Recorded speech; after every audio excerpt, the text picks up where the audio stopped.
avec une belle côte de bœuf, êtes-vous plutôt Bordeaux ou Bourgogne? Ben, aujourd'hui, j'ai choisi de confronter ces deux mondes-là sur un même millésime 2008. Donc sur une belle côte de bœuf qui a été maturée pendant 35 jours, qui est une belle période déjà de maturation.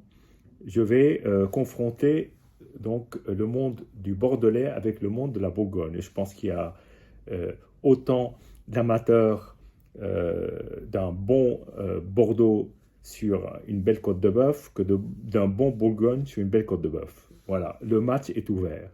Et du coup, j'ai invité deux personnes de ma famille.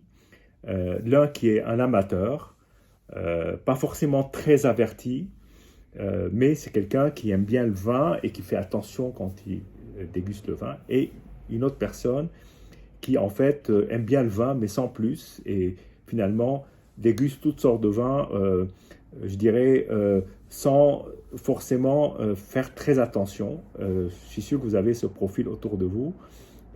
Et bon, ces deux profils sont des profils, je dirais, assez courants. Et alors, pour un peu compliquer les choses, donc d'abord j'ai carafé les deux vins, mais pour compliquer les choses, je vais mettre un tout petit piège, mais tout petit, tout petit. C'est-à-dire que je vais servir le vin de Bordeaux dans un verre de Bourgogne, et classiquement Bourgogne, on aime bien ce genre de verre, c'est une habitude. Et puis le Bourgogne dans un verre de Bordeaux, donc plus élancé, de manière à ce que le biais cognitif qu'on peut avoir en gardant un verre comme celui-là, on va plutôt penser, je sais pas moi, Rhône Nord, Bordeaux, et là on va penser plutôt Pinot Noir. Je ne sais pas pourquoi, ne me demandez pas, c'est plus une question d'habitude. Est-ce vrai ou faux? Je ne sais pas s'il y a des théories qui ont essayé de le prouver, mais en tout état de cause, je me suis dit, tiens, ça peut ajouter un peu de piment dans ce petit jeu. Voilà. Alors les vins que j'ai choisis, ce sont deux beaux vins. Le premier, donc le Bordelais, c'est un Aubryon, la Passion Aubryon, Alary Aubryon. Il n'y a pas marqué la Passion, mais c'est le domaine de la Passion Aubryon, qui est une enclave à l'intérieur du château Aubryon, qui a été sous la propriété de la famille Alary. Et donc à cette époque-là, maintenant ça ne l'est plus, puisque cette parcelle a été revendue en 2012 à Aubryon, et je parie qu'il y a une bonne partie qui rentre dans le premier vin, parce qu'elle est idéalement située dans l'enclave du château Aubryon. Et donc la famille Alary a vinifié sous le nom La Passion Aubryon pendant de longues années, donc je crois de 54 à 78. À partir de 118, le vin a été vinifié sous Aubryon avec une allocation pour le domaine d'Alary jusqu'en 2008. Donc là, en gros, une Passion Aubryon entre 118 et 2008, ou 2007, disons, 119 et 2007, c'est du Aubryon, vinifié chez Aubryon, exactement de la même façon. Et à partir de 2008, le domaine Alary a eu son chai et a vinifié avec les conseils de l'œnologue Stéphane de Renoncourt, et ce pendant très peu de temps. Donc il y a très peu de millésimes, 2400 bouteilles par an, donc c'est une rareté, et je suis ravi de le déguster aujourd'hui, de le partager avec mes amis, et aussi en direct ici. L'autre vin, alors là il s'agit de Philippe Leclerc, à Gevrey-Chambertin, qui est pour moi un domaine que j'affectionne énormément depuis de très longues années. Ça a été un des premiers, peut-être le premier domaine que j'ai jamais visité en Bourgogne, je crois que c'était le premier, où j'avais eu l'occasion de déguster un Combeau Moine. D'ailleurs, c'est un Combeau Moine que je vais partager aujourd'hui, mais dans le millésime 91. Et j'avais le souvenir que j'avais la sensation d'avaler un faisan entier. C'est assez étonnant.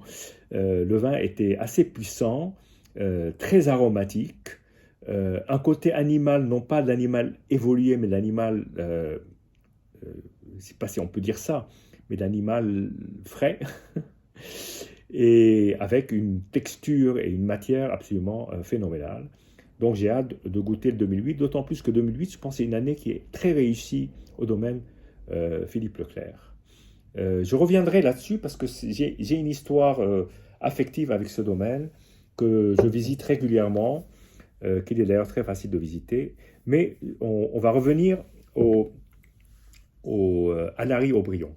Donc Alary-Aubryon, c'est un assemblage, on va dire, la propriété c'est 60% Cabernet Franc et 40% Cabernet Sauvignon. Il n'y a pas de Merlot du tout.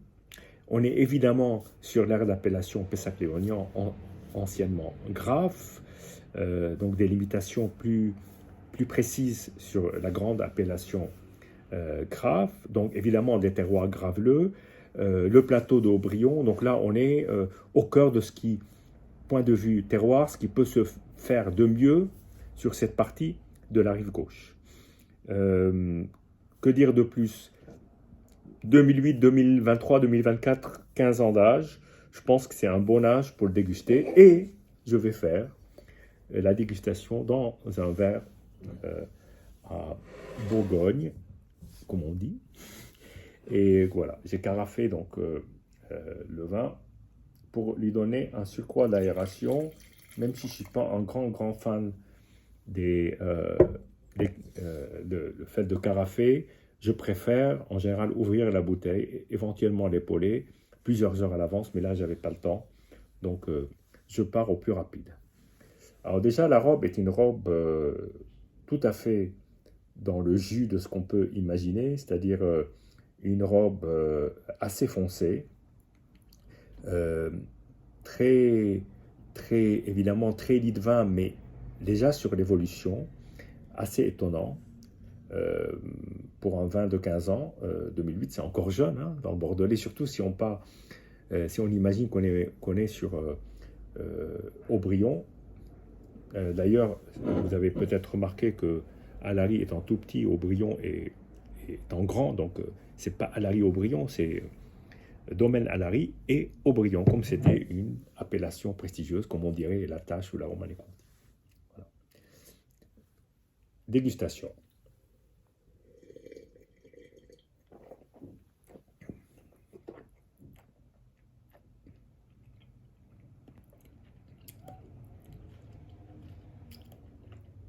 On se rappelle qu'il s'agit du premier millésime, il n'y en a pas eu beaucoup, je pense qu'il y en a eu 5, mais du premier millésime de cette nouvelle équipe. Et là, je peux vous dire que c'est quelque chose d'assez prodigieux. D'assez prodigieux dans le sens que il s'écoule plusieurs secondes avant qu'on ait détecté toutes les premières sensations qu'on peut avoir. Vous savez, des fois, vous prenez un vin, vous avez une sensation, c'est tout.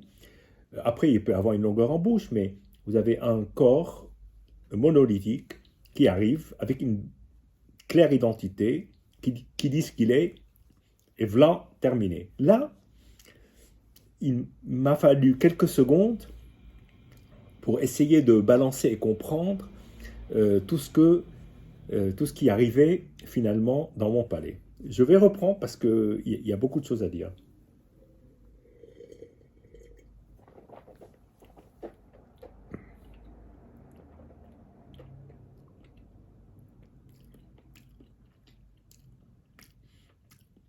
Alors d'abord, impression générale, une grande puissance, mais vraiment une grande puissance. Il y a quelque chose de, non pas de massif, mais de puissant, ce qui est différent, sans être écœurant, de puissant dans le déploiement des arômes en bouche. Il y a une sorte de dégradé, il y a une sorte de montée dramatique, comme un scénario, qui fait que on a une première sensation qui est quand même un peu de fraîcheur, un peu de fruit, et d'un seul coup, on part avec un très légère sensation de chaleur à peine, mais une sensation de chaleur qui enveloppe le palais Et là, on part sur des arômes de cuir, de tabac, de, euh, de grande concentration de fruits. Et c'est absolument, euh, comment dire, c'est, ça vous prend vraiment le palais. Alors je ne sais pas derrière comment ça va se passer avec le Gevrey, mais là, on a vraiment la sensation d'être pris par ce vin.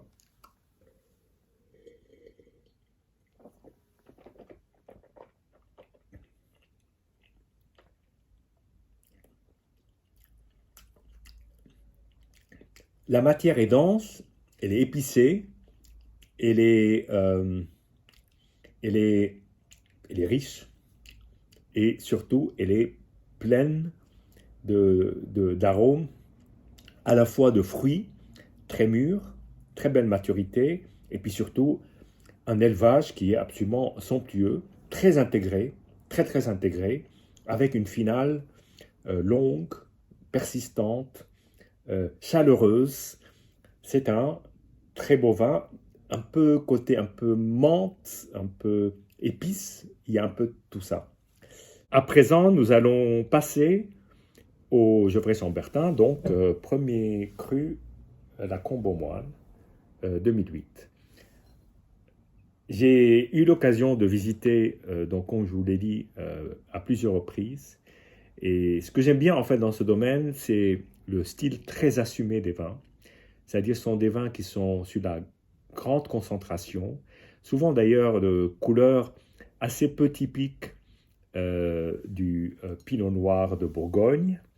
On va le voir si c'est le cas avec celui-là, et avec une belle évolution avec les années, y compris sur des petits millésimes. Il m'est arrivé de goûter des 92, c'est pas forcément une bonne année, loin de là, et c'était assez impressionnant sur un simple Bourgogne de voir quand même, même s'il n'était absolument pas du tout à son apogée, de constater à quel point il y avait du charme et une vraie personnalité derrière ce vigneron, qui est un vigneron assez fantastique, qui a un caveau superbe, que je vous conseille de visiter. En fait, il pratique la vente directe. Ça fait partie de ces domaines de Bourgogne qui continuent, quoi qu'il arrive, à ne jamais modifier leur approche, qui est de vendre à ceux qui passent, qui font la route des vins de Bourgogne. Leur caveau est très bien situé. On ne peut pas le louper quand on arrive à Gevrey. Il y a une pancarte, vous entrez, vous êtes toujours très bien accueillis, il y a une belle dégustation, et là, vous pouvez effectivement acheter soit les derniers millésimes, soit, y compris, ils proposent, un peu plus cher, mais des anciens millésimes, et ça peut être intéressant pour ceux qui n'ont pas de cave ou qui souhaitent tout de suite déguster de vieux millésimes, et après, vous allez au sous-sol, et là, Philippe Leclerc a aménagé une caverne d'Ali Baba, qui est très gothique, avec souvent des meubles d'église, des anciens meubles d'église. C'est superbe à voir. Il y a même un orgue, au moins un, et puis de longs couloirs, et puis une abondante œnothèque avec en conservation pas mal de vieux millésimes, donc toujours très intéressant. Donc le premier que j'ai goûté, c'est 1991, ça devait être dans les années 90, 95, 96, et là donc, je vais m'atteler au Combe aux Moines 2008. Donc on reste fidèle à ce millésime. Bon là, évidemment, la couleur est beaucoup plus claire, ce qui est logique, mais elle est quand même assez sombre pour un Bourgogne. Donc c'est assez peu typique. Voilà. Bien. Allons-y.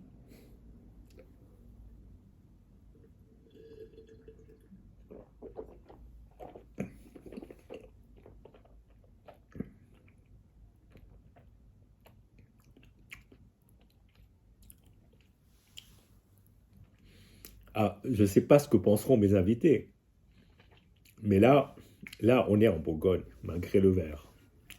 On est en Bourgogne, on est dans ce que j'aime chez Philippe Leclerc, c'est-à-dire un mélange de puissance et de finesse, avec une aromatique qui rappelle la terre, euh, où l'élevage, bien que présent, est par exemple beaucoup plus discret est moins travaillé, si je puis dire, même si, à mon avis, il est quand même pas mal travaillé, que chez Alary, Aubryon. Et là, on trouve quand même quelques points communs entre ces deux vins, c'est-à-dire puissance, finesse, un côté alcool qui enrobe le tout. Donc jusque-là, on est dans certaines similitudes. Là où l'écart se creuse, c'est l'aromatique. L'aromatique, elle est tellement différente. Le toucher en bouche est, je dirais, beaucoup plus... d'un côté, ça ferait penser plutôt à des matières serrées sur le Alary Aubryon. Donc serrées, tissées, très serrées. Alors que là, on est plus aéré, c'est plus aérien et, c'est plus évocateur pour moi. Après, chaque palais est différent, mais pour moi, c'est plus évocateur. Et c'est évocateur de ce côté très terroir, très marqué, qu'on retrouve en Bourgogne, sur un premier cru qui est situé assez haut, relativement en altitude. Philippe Leclerc n'a pas de grand cru, et on va dire son plus beau terroir, c'est la Combe-aux-Moines. Mais tous les vins sont soignés chez lui, hein. Il n'y a pas de hiérarchie dans la manière de faire le vin. Mais bien évidemment, c'est sa parcelle fétiche. Évidemment, il a des casetiers. Là, on est sur quelque chose qui conjugue à la fois la puissance, la finesse, le côté floral, beaucoup plus marqué que sur le Bordeaux, et surtout une évolution en bouche qui est presque plus évanescente, moins saisissable. Avec Alary Aubryon, on a l'impression de tenir le vin, comme si on le tenait vraiment serré, alors que là, il nous échappe un peu.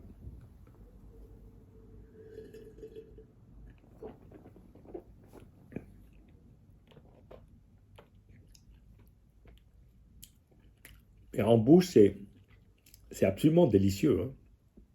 En dehors de tout ce côté poétique, floral, sur le fruit, le côté animal. Alors là, ça me rappelle la Combe-aux-Moines 91, avec ce côté animal frais, si je puis dire.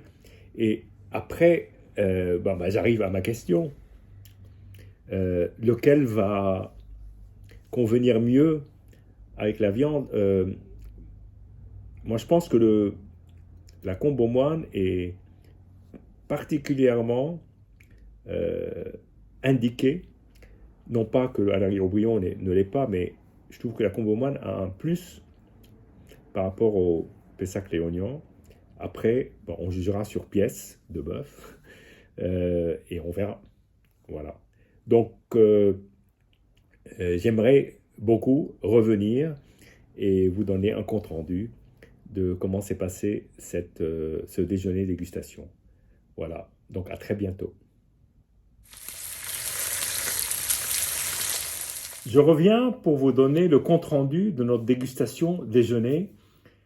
Mes deux invités, l'un qui est plutôt connaisseur, pas grand connaisseur, et l'autre, je dirais, très lointain amateur de vin, qui boit du vin à chaque repas, mais qui pas forcément recherche les origines.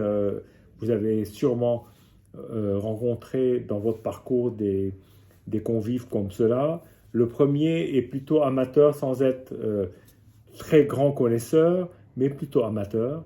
Et donc, nous avons dégusté à l'aveugle les vins. Donc, nous avons commencé par simplement déguster les vins sans plat. Et ensuite, nous sommes passés à table et je leur ai demandé de déguster avec la côte de bœuf. Donc, une belle côte de bœuf maturée, comme je l'ai dit, servie à la manière bistrot avec des frites maison. Et il fallait déterminer lequel des deux vins était le plus en harmonie avec le plat, avec la viande. Donc moi, ma préconisation au moment où j'ai commencé à déguster ces deux bouteilles, c'est de penser que le Bourgogne était plus adapté. Et le verdict de mes deux convives sachant que nous étions trois, donc forcément les deux convives, s'ils se mettaient d'accord, ils me mettaient en minorité.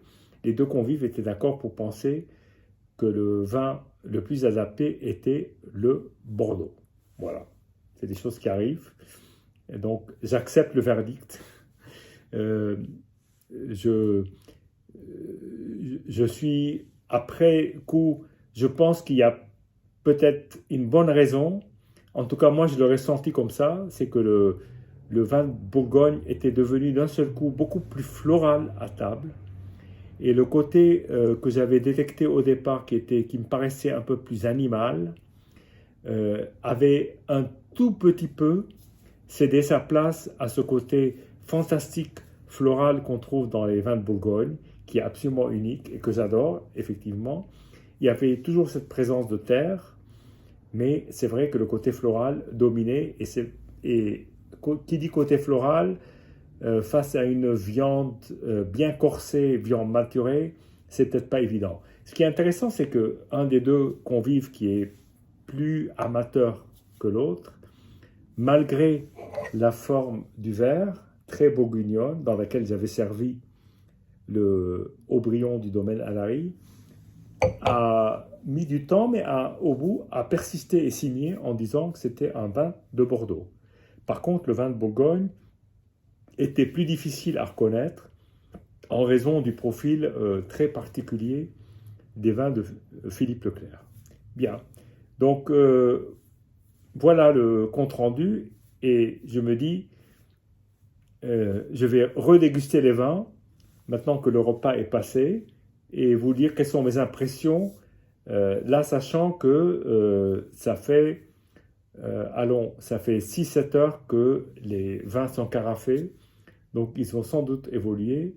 Alors pour bousculer les ordres, donc je vais commencer par le Bourgogne, voilà, donc le Gevrey-Chambertin, premier cru Les Casevetiers de chez Philippe Leclerc 2008, que je vais verser sans me tromper dans le verre tulipe de type bordelais, comme on dit.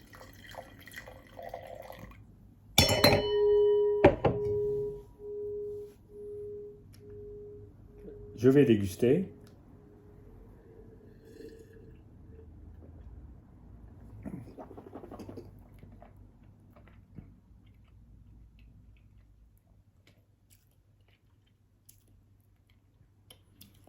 J'ai trouvé, là je trouve effectivement qu'il a pas mal évolué. Je retrouve ce que j'ai ressenti à table, c'est-à-dire un côté floral beaucoup plus développé, beaucoup plus développé, et un côté terrien qui est présent, mais moins dominant. Et ce côté faisandé, viande, chair vive, qui est très atténué. Mais au bout du compte, je ne sais pas laquelle des impressions je préfère. Peut-être que je préfère la première, mais j'adore ce vin. Voilà. On va passer maintenant au Haut-Brion du domaine Alary.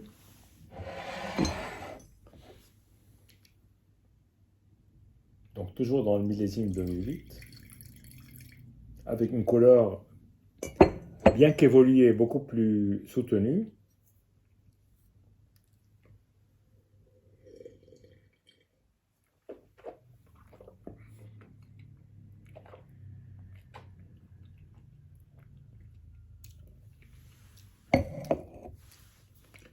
Je dois dire que je lui reconnais une superbe élégance, une grande puissance, une belle aromatique, avec ce côté épicé, mentholé, presque par moments sur le café, tellement fort.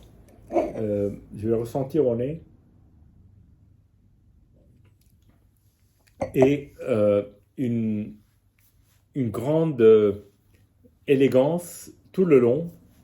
C'est un très beau vin qui est, je pense, à son apogée aujourd'hui, qui est un plaisir immense à déguster. Je rappelle qu'il s'agit d'une très petite production, donc c'est un vin difficile à trouver. Si vous avez la chance d'en déguster, n'hésitez pas.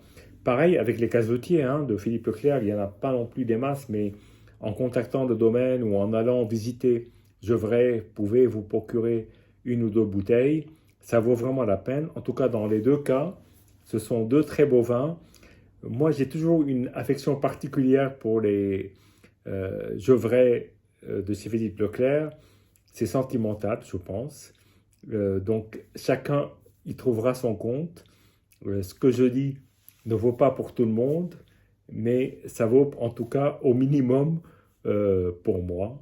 Et de toute façon, ce sont deux très beaux vins d'une année qui n'est pas forcément une des grandes années du vin en France, mais qui a produit, en tout cas au moins ici, deux superbes cuvées qui sont toutes les deux indiquées pour accompagner une belle viande, comme ça a été le cas ce soir. Voilà, je vous dis santé et puis à très bientôt pour de nouvelles aventures.